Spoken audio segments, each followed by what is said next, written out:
बिस्मिल्लाहिर्रहमानिर्रहीम। अस्सलामु अलैकुम नाज़रीन मोहतरम, आप देख रहे हैं आज तक न्यूज़ और मैं हूं समी। इससे पहले आप इस कहानी की 76 इक़्सात सुन चुके हैं और अब 77 किस्त मुलाहिज़ा फरमाएं। मैंने ये राज खुद तक की महफूज रखा, तारीना हाडू तक को ये बात नहीं बताई, लेकिन मेरी ज़हनी हालत दुरुस्त नहीं रही थी। फिर मैं ऐसे मौक़ों की तलाश में रही जब मैडम मार्टिना यहाँ मौजूद ना हो। जब भी मुझे ऐसे मौके मिले मैंने इस इमारत की तलाशी ली। एक शाम मैडम जब किसी काम से गई तो मैं एक ऐसे कमरे में जा निकली जहाँ नकारा फर्नीचर पड़ा हुआ था। वहां मैं सामान की तलाशी ले रही थी कि एक मेज की दराज खोलने पर मेरी पुश्त की दीवार में आहट हुई और एक खला नमूदार हो गया। उसके दूसरी तरफ रोशनी थी। मैं हैरानी से अंदर दाखिल हो गई और मैंने वहां बूढ़ी मार्टिना को देखा। ये असल मार्टिना थी जो उन मैडम की कैद में थी। मैंने उससे गुफ्तगू की तो पता चला कि वो तवील अरसे से यहाँ कैदी की जिंदगी गुजार रही हैं। मैंने उन्हें दिलासे दिए और अपनी आमद को राज रखने के लिए कहकर वहां से निकल आई। उसके बाद मेरा काम तेज हो गया। मैंने वहां के एक एक चप्पे की तलाशी ले डाली और बहुत कुछ जान लिया। मेरा दावा अली कि मार्टिना सानी असल शक्ल में नहीं है। मेरा दावा है अली कि मार्टिना सानी असली शक्ल में नहीं है, वो कोई और है और वही हायल जोशु है। एक बूढ़ी औरत और हायल जोशु। मैंने गहरी सांस लेकर कहा, मुमकिन है वो बूढ़ी ना हो।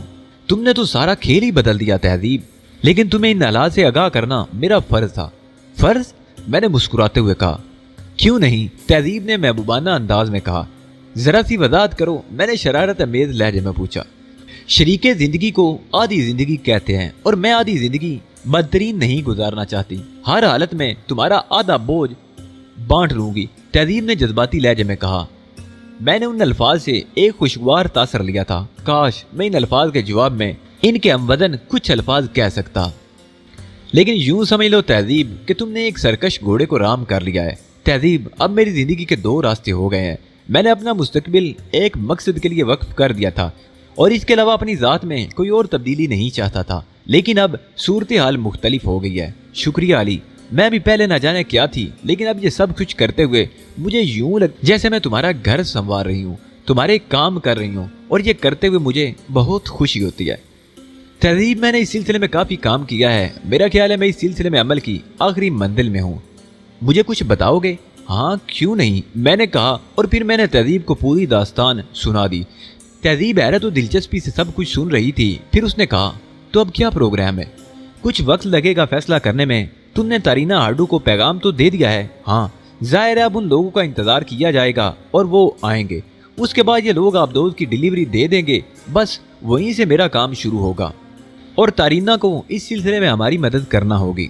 वो कैसे? आबदोज समंदर में सफर करेगी और जब वो इन इलाकों से निकल जाएगी तो हम उसे नाकारा बना देंगे और इस बड़े मुल्क की आबदोजें इस पर कब्जा कर लेंगी। क्या तुम उस आबदोज में सफर करोगे? हाँ, एक इसराइली एजेंट की हैसियत से। क्या ये खतरनाक ना होगा? तहजीब खौफजदा लहजे में बोली और मैं मुस्कुरा दिया। ये तहजीब मालिक एक्स आप ग्रीन पोल नहीं बोल रही, बल्कि वो आधी जिंदगी वाली बात यहाँ कार फरमा है। जो दिल चाहे समझ लो। क्या कोई ऐसी तरकीब नहीं हो सकती कि? तहजीब ने अभी इतना ही कहा था कि दफतन हमने कुछ सरसराहटें सुनी। जमीन के नीचे से हमारे चारों सिमत फुलादी दीवारें निकल रही थी। जिस जगह हम बैठे हुए थे वहाँ एक और छोटा सा कमरा नमूदार हो गया और बकिया कमरे से हमारा राब्ता कट गया। हम दोनों चौंक कर खड़े हो गए, लेकिन फिर एक झटका सा लगा और हम दोनों ने एक दूसरे को पकड़ लिया। हम गिरते गिरते बचे थे। ये तहजीब के मुंह से आवाज निकली, लेकिन एक बार फिर उसने मुझे जोर से पकड़कर खुद को गिराने से रोका था। हमारा पिंजरा दफतन ऊपर उठना शुरू हो गया था। एक मखसूस बुलंदी तक वो फिजा में बुलंद हुआ, फिर एक सिमत बढ़ने लगा। मुझे एहसास हो गया था कि आयल जोशु जो कोई भी है हमारी गुफ्तगू से वाकिफ हो चुका है। ये मेरी ना समझी थी या तहजीब की, यह हम दोनों की कि इस घर में बैठकर ही हम इसके बारे में गुफ्तगू कर रहे थे, साजिशें कर रहे थे। तहजीब के इत्मीनान पर मैंने भी ये बात नज़रअंदाज कर दी थी, लेकिन मेरा तो पहले से कोई प्रोग्राम भी नहीं था। अगर कोई इशारा मिल जाता तहजीब की तरफ से तो शायद मैं ये नादानी ना करता, लेकिन इस इंकिशाफ में मैं ऐसा खो गया था कि तमाम एहतियाती ख्यालात ज़हन से निकल गए थे। चंद मिनट के बाद हमने इस पिंजरे को नीचे उतरते महसूस किया और फिर जो दीवारें हमारे गिर्द बुलंद हुई थी वो इस तरह जमीन में गुम हो गई जैसे बुलंद हुई थी। हमने इर्द गिर्द का मंजर देखा और हमारी आंखें चुंधिया गई। ये एक वसी हाल था जिसकी दीवारों के साथ साथ बहुत सी मशीनें लगी हुई थी। इन पर रोशनियों के जमाके हो रहे थे। तेज रोशनियां जो मुख्तलिफ रंगों की थी। फिर किसी सिम से एक व्हील चेयर आगे बढ़ी और रोशनी में आ गई। मैंने सिनसिनीखेज निगाहों से कुर्सी पर बैठे हुए वजूद को देखा और एक ठंडी सांस ली। ये बूढ़ी औरत मेरे लिए अजनबी नहीं थी। नंबर पर इसी ने हाइल जोशू की नुमाइंदा की हैसियत से आप दोस्त के बारे में सौदेबाजी की थी और उसके चेहरे पर बेपनाह संजीदगी तारी थी। हेलो, उसकी बर्राई हुई आवाज उभरी। तहजीब मालिक एक्स अली, यही नाम है ना तुम दोनों के? मैंने कुछ बोलना चाहा लेकिन आवाज हल्क में घुट कर रह गई थी। तहजीब का चेहरा भी जर्द था। चल नवात वो हमारे बोलने का इंतजार करती रही। फिर उसने कहा, तुम दोनों ने बड़ी मेहनत की है इस सिलसिले में। मैं तुम्हारी पूरी गुफ्तगू सुन चुकी हूँ। मैं तुमसे मुखातिब हूँ लड़की, तुम्हारी कारकर्दगी में कुछ गलती रह गई जिसकी वजह से तुम चूहेदान में फंस गई। ये ना सोचा तुमने कि मुझ जैसी शख्सियत जो इतना बड़ा ऑर्गेनाइजेशन संभाले हुए है इस तरह दुनिया से कट कर गोशाए नशीन ना हो गई होगी। ये इमारत इतनी मामूली ना होगी जितनी तुमने समझी। अपनी जगह से उठो, आओ मैं तुम्हें अपनी कायनात की सैर कराऊं। आओ, मैं तुमसे खुश हूँ। तुमने पहली बार मेरी शारक पर हाथ रखा है और कोई हाथ इस तरह मुझ तक नहीं पहुंच सका। आओ देखो इस नातवा औरत ने किस तरह दुनिया को अपना मुती किया हुआ है। मैं अपनी जगह से उठ गया और मैंने सहारा देकर तहजीब को उठाया। बूढ़ी औरत इत्मीनान से व्हील चेयर धकेलती हुई एक दीवार के पास पहुंच गई। ये तुम्हारी दुनिया के वो जदीद और तरक्की याफ्ता ममालिक हैं जो अपनी दानिश में इस दुनिया की तकदीर के मालिक हैं। ये अमेरिका है। यहाँ मेरे 60 नुमाइंदे मेरे मफादात की निगरानी करते हैं। उसने एक बटन दबाया और एक मशीन स्टार्ट हो गई और फिर उस पर से तहरीरें गुजरने लगी। इन तहरीरों में अमेरिका की ताज़ा तरीन पॉलिसियाँ, उसके सनती और तिजारती इक़दामात की तहकीक थी। ये रूस है, ये फ्रांस, ये चीन, ये हिंदुस्तान, ये जापान और ये बरतानिया। बूढ़ी एक एक करके दुनिया के जदीद तरीन ममालिक के बारे में रिपोर्टें दिखा रही थी। फिर उसने बटन बंद कर दिया। इस तरह मैं पूरी दुनिया से बाखबर रहती हूँ। तो ये इमारत क्या चीज़ है? तुमने ये ना सोचा कि मेरी अरबों रुपए की दौलत दुनिया के हजारों बैंकों में महफूज है?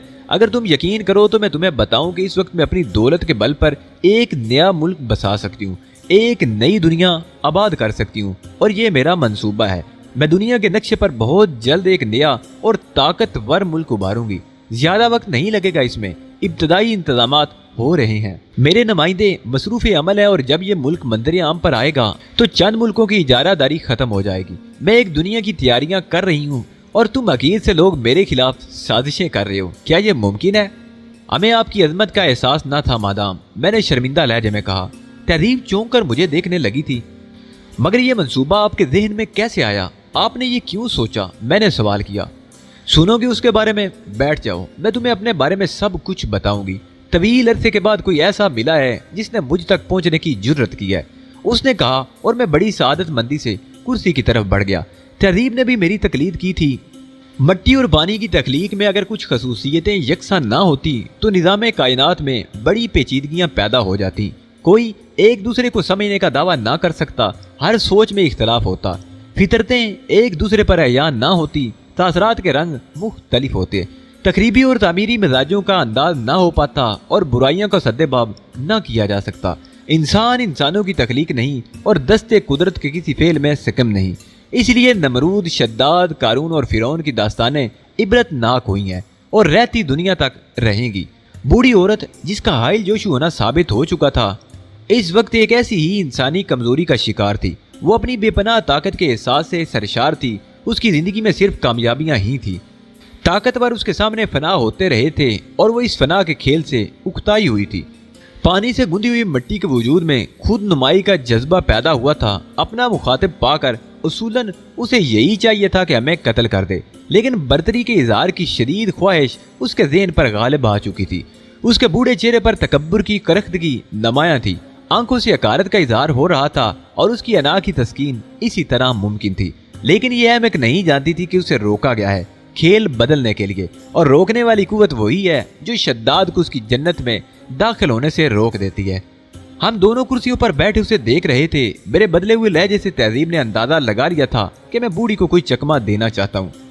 अगर मुहज्जब दुनिया हाइल जोशू के नाम के बारे में जानती तो उसे मालूम होता कि जूम मुबाला कबाइल के इस रूहानी पेशवा का नाम हाइल जोशू है, जिसने जूम बालियों को तहजीब की रोशनी दी और उन्हें जदीद दुनिया में रहने के तरीके सिखाए।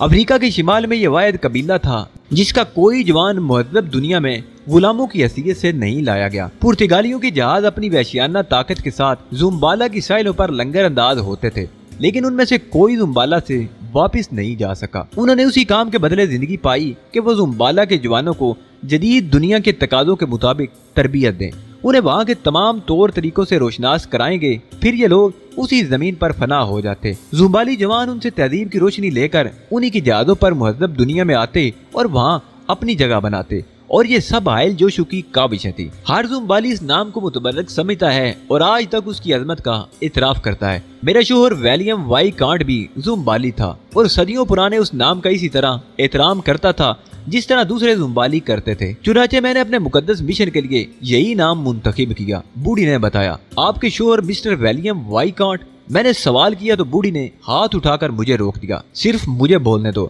ورنہ ماضی سے رشتہ ٹوٹ جائے گا میرا۔ میں نے سائنس میں اعلیٰ ترین تعلیم حاصل کی اور ورلڈ اسپیس ریسرچ میں ایک اعلیٰ عہدے پر کام کرنے لگی۔ یہیں میری ملاقات ولیم وائی کانٹ سے ہوئی۔ سیاہ بدن کے اندر ایک پرنور دل تھا جو میری نگاہ میں آ گیا اور میں نے اس رنگدار سے شادی کر لی۔ حسد کی آگ میں جلنے والوں کو اس سیاہ روح کے لیے یہ اعزاز پسند نہ آیا اور ہمارے خلاف سازشیں شروع ہو گئی۔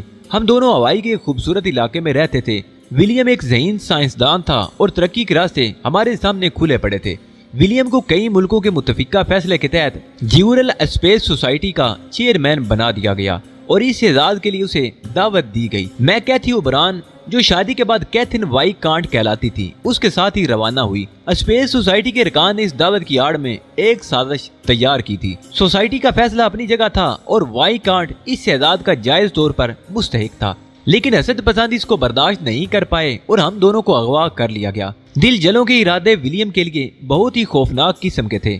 وہ ہولناک شام تھی جب بینک بری کی فضا ہلکی برف باری سے بوجھل تھی۔ ہم لوگ اس برف کا لطف اٹھانے کے لیے اینک بری کی سب سے بلند چوٹی پر بنے ہوئے ریستوران پر بیٹھے ہوئے تھے۔ ہمیں جیورل اسپیس سوسائٹی کے ایک اہم رکن کا پیغام ملا کہ ہم ان کے پاس پہنچ جائیں۔ کھلی چھت کی لمبی شیورلیٹ میں ہم بلندیوں سے پھسلتے ہوئے جب نیچے پہنچے تو ہم پر گولیوں کی بارش ہو گئی۔ ہمارے وہ محافظ ساتھی جو ہمیں لینے آئے تھے وہیں ہلاک ہو گئے۔ مجھے اور میرے شوہر کو اغوا کر لیا گیا، لیکن جس جگہ ہمیں لے جایا گیا تھا وہ ٹیکنیکل لیبارٹری ہی تھی، اور یہاں جن نقاب پوشوں نے ہمارا استقبال کیا تھا میں ان کی آواز پہچان گئی تھی۔ گو وہ خود کو چھپانے کی کوشش کر رہے تھے، انہوں نے ہمارے ساتھ انتہائی نفرت و حقارت کا سلوک کیا، مجھے ایک سیاہ روح سے شادی کرنے کے تانے دیے اور اپنی نفرت کا اظہار کرتے ہوئے کہا کہ میں نے ایک ذہین سائنسدان ہونے کے باوجود ایک انتہائی احمق عورت ہونے کا ثبوت دیا ہے جس کی سزا میرے لیے متعین کر دی گئی ہے۔ ان لوگوں نے مجھ سے ایسے کاغذات پر دستخط لیے جن کی روح سے میں اپنے شوہر کی قاتل اور ایک عظیم سازش کی بانی قرار دی گئی۔ یہ سازش سیاہ فاموں کی طرف سے سفید فاموں کے لیے تھی۔ کچھ ایسی فضا پیدا کر دی گئی تھی میرے لیے کہ میرے ذہن میں خوف و ہراس کے سوا کچھ باقی نہ رہا تھا، لیکن یہ نہ بتایا گیا تھا کہ اس کے بعد ان کا منصوبہ کیا ہے۔ پھر میری نگاہوں کے سامنے ولیم وائی کانٹ کو تیزاب کے تالاب میں ڈال کر جلا دیا گیا۔ بس دھواں سا اٹھا تھا اور وائی کانٹ کا بدن ایک لمحے میں خاکستر ہو گیا، یہاں تک کہ اس کی ہڈیاں بھی۔ اور جب تیزاب کے تالاب کی سطح ساکن ہوئی تو اس میں صرف چند دبوں کے علاوہ اور کچھ نہیں رہ گیا تھا۔ جو ولیم وائی کانٹ کی مظلومی کی داستان سنا رہے تھے میری دلخراش چیخیں بند ہو گئی تھی، اس لیے کہ مجھ میں چیخنے کی طاقت نہیں تھی۔ میں نے ہر طرح سے ان لوگوں کی فریاد کی تھی۔ میں نے کہا تھا کہ میں دنیا کے کسی گمنام ترین گوشے میں زندگی کے بقیہ لمحات گزار دوں گی، مجھے میرے شوہر کی زندگی دے دی جائے۔ لیکن اناد تو اس کالی شکل والے ہی سے تھا، بھلا وہ میری بات کیسے مان سکتے تھے؟ ہاں، ان کے سینے میں اپنے قومی جذبے زندہ تھے۔ وہ مجھ سفید روح کو اور میری ذہانت کو فنا نہیں کرنا چاہتے تھے۔ مجھے نہایت نرمی اور پیار سے سمجھایا گیا کہ اس واقعے کو بھول جاؤں اور ان لمحات کو اپنے ذہن سے فراموش کر دوں جو میں نے اس کالے انسان کی امیت میں گزارے ہیں، کیونکہ وہ میرے قابل نہیں تھا۔ ان میں سے سبھی مجھ سے احترام سے پیش آئے۔ انہوں نے کہا کہ وہ میری ذہانت کو زندہ رکھنا چاہتے ہیں۔ زندگی کے جس مرحلے پر مجھے کوئی دقت یا الجھن پیش آئے وہ سب میرے ساتھی ہیں۔ اور پھر اس وقت میرے سینے میں ایک جذبے نے سر ابھارا۔ ظاہر ہے یہ جذبہ انتقام ہی ہو سکتا تھا۔ ان لوگوں نے مجھ سے جو دستخط لیے تھے وہ صرف اس مقصد کے تحت تھے کہ کبھی بھی میں قانون کا سہارا لینے پر آمادہ ہو جاؤں تو یہ سب کچھ میرے خلاف کام آئے۔ لیکن میں جانتی تھی کہ اس دنیا کا قانون لنگڑا ہے۔ بے شک میری نشاندہی پر کچھ کاروائیاں ہوں گی، چند لوگوں کو گرفتار کیا جائے گا، لیکن جو لوگ اس سلسلے میں ملوث تھے وہ بذات خود اتنے اہم اور طاقتور تھے کہ ان کے خلاف کوئی فیصلہ دینا دنیا کے کسی بھی ملک کے لیے مشکل تھا۔ چنانچہ یہ حماقت میں نے نہ کی بلکہ ان کے ساتھ تعاون کا وعدہ کیا۔ मेरी जिंदगी तो वैसे भी नहीं लेना चाहते थे। मैंने विलियम वाइकांट की मौत के राज को दुनिया से छुपा लिया, लेकिन मेरे वजूद में वाइकांट जिंदा था। उसका बेटा जिसे मैंने चंद माह के बाद जन्म दिया और उसका नाम सुइन वाइकांट रखा। सुई वाइकांट नन्हे से स्याह कपड़े की मानंद मेरी आगोश में खेल रहा था, तो मैंने उसकी सूरत देखकर चंद फैसले किए। मैंने सोचा कि इस मासूम वजूद को किसी की इंतकाम का निशाना नहीं बनने दूंगी। जब मैं उन लोगों के खिलाफ मैदान अमल में आऊंगी तो जाहिर है उनके हाथ पांव भी बंधे ना होंगे, वो मेरे खिलाफ सफ़े आरा हो जाएंगे और इस तरह सुइन की जिंदगी खतरे में पड़ जाएगी।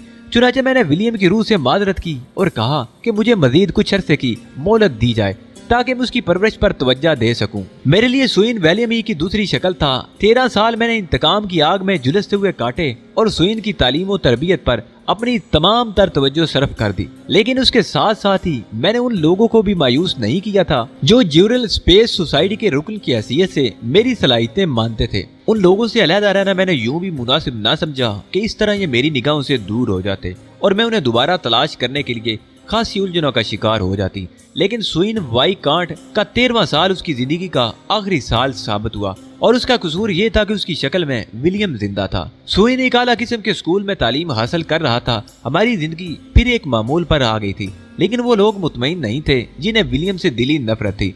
चुनाचे एक दोपहर जब सुइन वाइकांट अपने दोस्तों के साथ स्कूल से मुल्क बाग में खेल रहा था, किसी ने उसे पकड़ लिया और उसके मासूम चेहरे को एक पत्थर से कुचल दिया और उसके नक्शो निगार खत्म कर दिए गए और ये नक्शो निगार विलियम वाइकांट की निशानदेही करते थे। सुइन की लाश मेरे पास पहुंचा दी गई और मेरे लिए अब इस कायनात में तारीकी के सिवा कुछ न रह गया। फिर उसके बाद अगर मैं जिंदगी के लिए कोई दूसरा रास्ता मुंतखब करती तो मुझसे बदतरीन औरत इस रोए जमीन पर और कोई ना होती। मैं जिंदा रह गई और मैंने ज्यूरल सोसाइटी और दूसरे तमाम इदारों से कतई ताल्लुक कर लिया। अब मेरी कोशिशें ये थी कि मैं अपनी जिंदगी के इस अमल का आगाज करूं जिसके लिए जिंदा रह गई थी। मेरे वजूद में नफरत और इंतकाम के सिवा कुछ नहीं था। इस सिलसिले में मेरा मावन चीफ एंड्रयू साबित हुआ। शायद तुम लोगों ने उस बैनुल-अक़वामी दहशत गर्द के बारे में सुना होगा। मैंने उसके सामने अपने आप को इस बात का अहल साबित किया कि उसकी दस्ते रास्त कहलाऊं। चीफ एंड्रयू के जरिए मैंने उन तमाम लोगों से राब्ता कायम किया जो मेरे शोहर और बेटे के कातिल थे। फिर जब उनमें से पहला शख्स गंदक के तेजाब में डाला गया तो दूसरे लोगों में खौफ की लहर दौड़ गई। मैंने जरा तरीकाकार मुख्तलिफ रखा था, सिर्फ एक गोता दिया था और उसकी बेखदोखाल लाश ज्यूरल सोसाइटी को इस पैगाम के साथ भिजवा दी थी कि जो कुछ विलियम वाइकांट के साथ हुआ ये उस इंतकाम का हल्का सा नमूना है। चीफ एंड्रयू ये तस्लीम कर चुका था कि मैं दहशत गर्दी में बेमिसाल हूँ।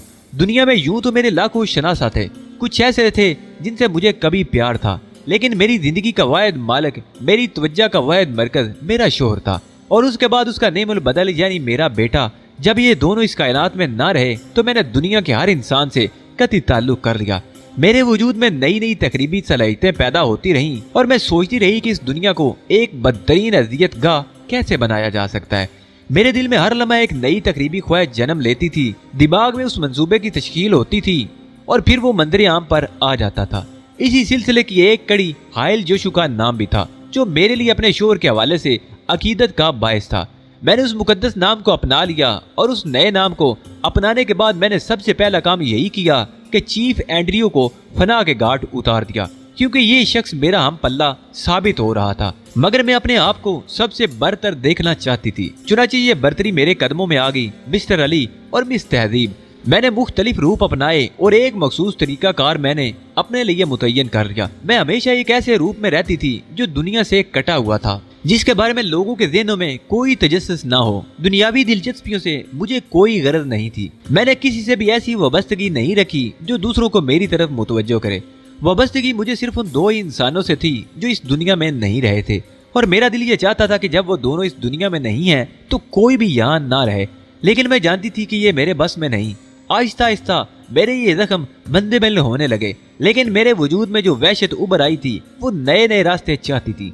मैं अपनी रूह की तस्कीन के लिए ऐसे ऐसे मंसूबे सोचती रहती जो मुझे इस दुनिया के लोगों से मुमताज कर दें। चुनांचे इन इलाकों को मैंने अपना मुस्तकिल बना लिया और यहाँ की शहरियत अपना ली। एन के फोरकाज और इन अतराफ के दूसरे जजायर उस वक्त लोगों में इतने मकबूल नहीं थे जब मैं यहाँ पहुंची थी। मुझे ये इलाके बहुत पसंद आए और यहाँ मैंने अपनी जिद्दत तराजी से काम लिया। तुम क्या समझते हो, मुहज़्ज़ब दुनिया से दूर किसी ऐसी जगह को आम लोगों में रोशनास करा देना आसान काम तो नहीं होता। यहाँ का समुद्री सफर अभी तक मुश्किल तरीन सफर करार दिया जाता है, लेकिन मैंने दुनिया को इस तरफ मुतवज्जो किया। ये दरअसल एक तजर्बा था, एक ऐसी ममलिकत के क़याम का जहाँ मेरी अपनी हुकूमत हो।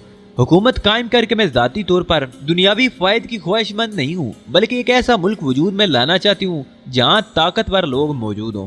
दुनिया के बड़े बड़े साइंसदान जो किसी खास शोबे में नाम कमा लेते हैं, बिलाखिर मेरे मुती हो जाते हैं। मैं उन्हें अगवा करा लेती हूँ, और अगर उनमें से कोई मुखलिसाना तौर पर मुझे अपनी खिदमात पेश कर दे तो फिर मैं उसे इतनी दौलत देती हूँ कि दौलत का तसव्वुर उसके ज़हन से महव हो जाता है। वो मेरे लिए काम करते हैं, और जब अपने काम मुकम्मल कर लेते हैं तो इसलिए उनका वजूद बाकी नहीं रहता कि दुनिया में वो इस जैसा दूसरा काम अंजाम ना दे सके। मैंने मुख्तलिफ प्रोजेक्ट बना रखे हैं जिन पर काम हो रहा है। दुनिया के मुख्तलिफ मुल्कों में मेरे लिए जराइम होते हैं, और वहाँ से मेरे लिए दौलत भेजी जाती है। दौलत मुझे जहाँ से भी हासिल होती है मैं उससे हासिल करती हूँ।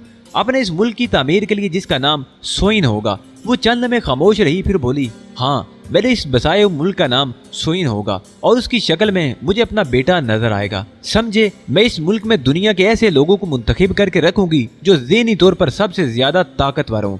मेरे मुल्क में पैदा होने वाले बच्चे बर्तरी का एजाज लिए पैदा होंगे, और उसके लिए मेरे साइंसदान काम कर रहे हैं। मेरे मुल्क में बसने वाली कौम हायल जोशु कहलाएगी, और ये मेरे अजीम शोर को खराजे तहसीन होगा। ये नाम दुनिया के आखिरी लम्हात तक जिंदा रहेगा। मैं इसी फार्मूले पर अमल कर रही हूँ। अब तुम खुद सोचो, मेरे मंसूबों पर गौर करो, और फिर अपना जायजा लो।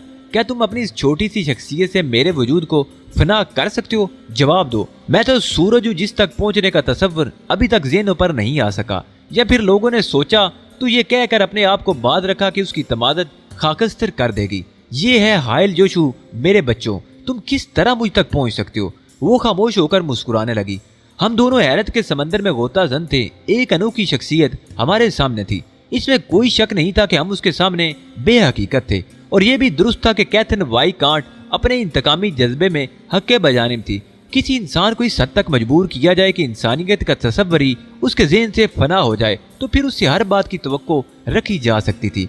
कैथरीन वाई कांट जो कुछ कर रही थी वो इंसानी फितरत के खिलाफ नहीं था, लेकिन सवाल ये पैदा होता था कि अब हमें क्या करना चाहिए। अगर उसकी मजलूमियत से मुत्तफिक होकर उसके लिए दिल में नरमी पैदा भी कर ली जाती तो भला उसने ये सब कुछ हमें इसलिए नहीं सुनाया था कि हमसे रहम दिली की तालिब थी, बल्कि ये सिर्फ इज़हारे बर्तरी था, जिसके बाद वो हमारी तकदीर का फैसला करने वाली थी। किसी गलतफहमी का शिकार होना हिमाकत थी।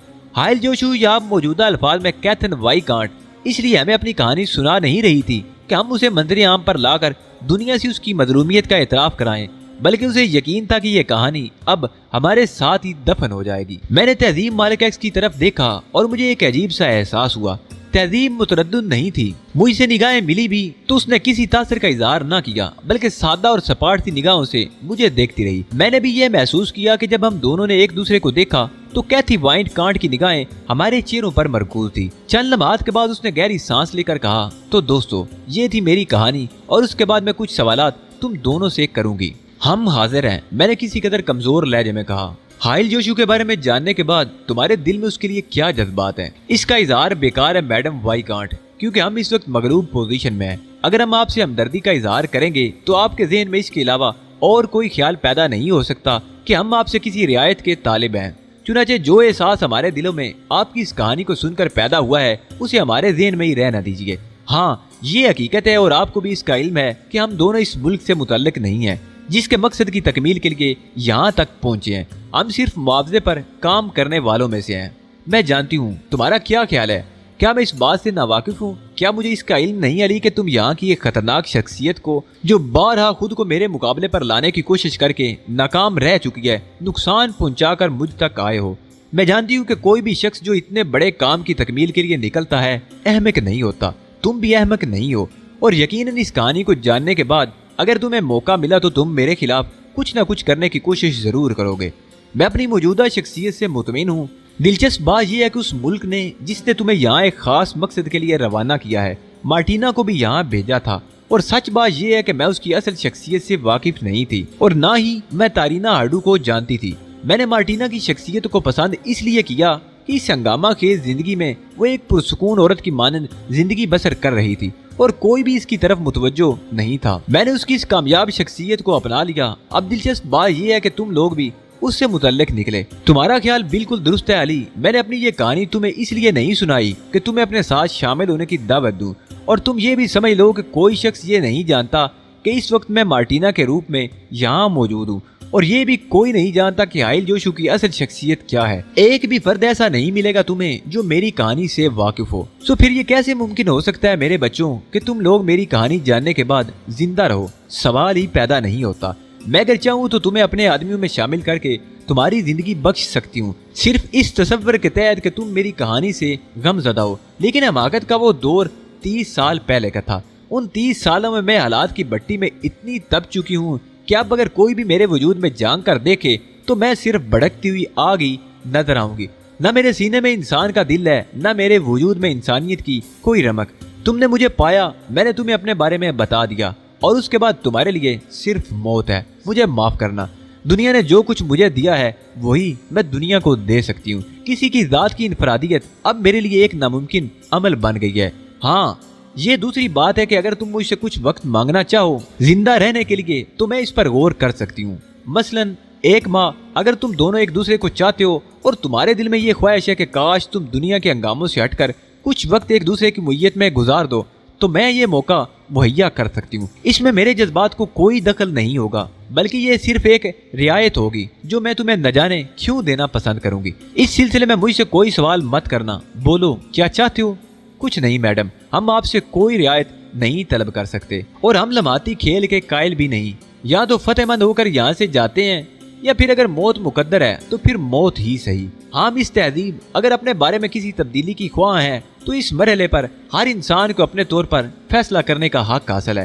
میں اب بھی یہی کہتا ہوں کہ آپ کی اس کہانی سے بے پناہ متاثر ہونے کے باوجود اگر مجھے اس کا موقع مل جاتا کہ میں صرف اپنا مقصد حل کر کے یہاں سے واپس چلا جاؤں تو میں آپ کو کوئی نقصان پہنچانے سے بھی زریغ نہ کرتا۔ یہ سچائی ہے جسے مصلحتوں کے لبادے میں تو چھپایا جا سکتا ہے، لیکن اس کی حقیقت سے انکار نہیں کیا جا سکتا۔ اچھی بات کہی تم نے، مگر مجھے افسوس ہے کہ اب میں دنیا میں کسی کے ساتھ رعایت نہیں کر سکتی۔ بے شک وہ لمحات جو میں تمہیں دینے کی خواہاں تھی کسی بھی طور میرے حق میں بہتر نہ ہوتے، لیکن تمہاری ان اچھائیوں کے سلے میں تمہیں یہ لمحات دے کر اپنے ضمیر کو مطمئن کرنے کی کوشش کرتی کہ میں نے ان نامساعد حالات کے باوجود کچھ کیا۔ چنانچہ مجھے نہایت افسوس ہے کہ اس سے زیادہ میں تمہارے لیے کچھ نہیں کر سکتی۔ البتہ ایک سوال میں آپ سے ضرور کروں گا میڈم کیتھی وائی کانٹ۔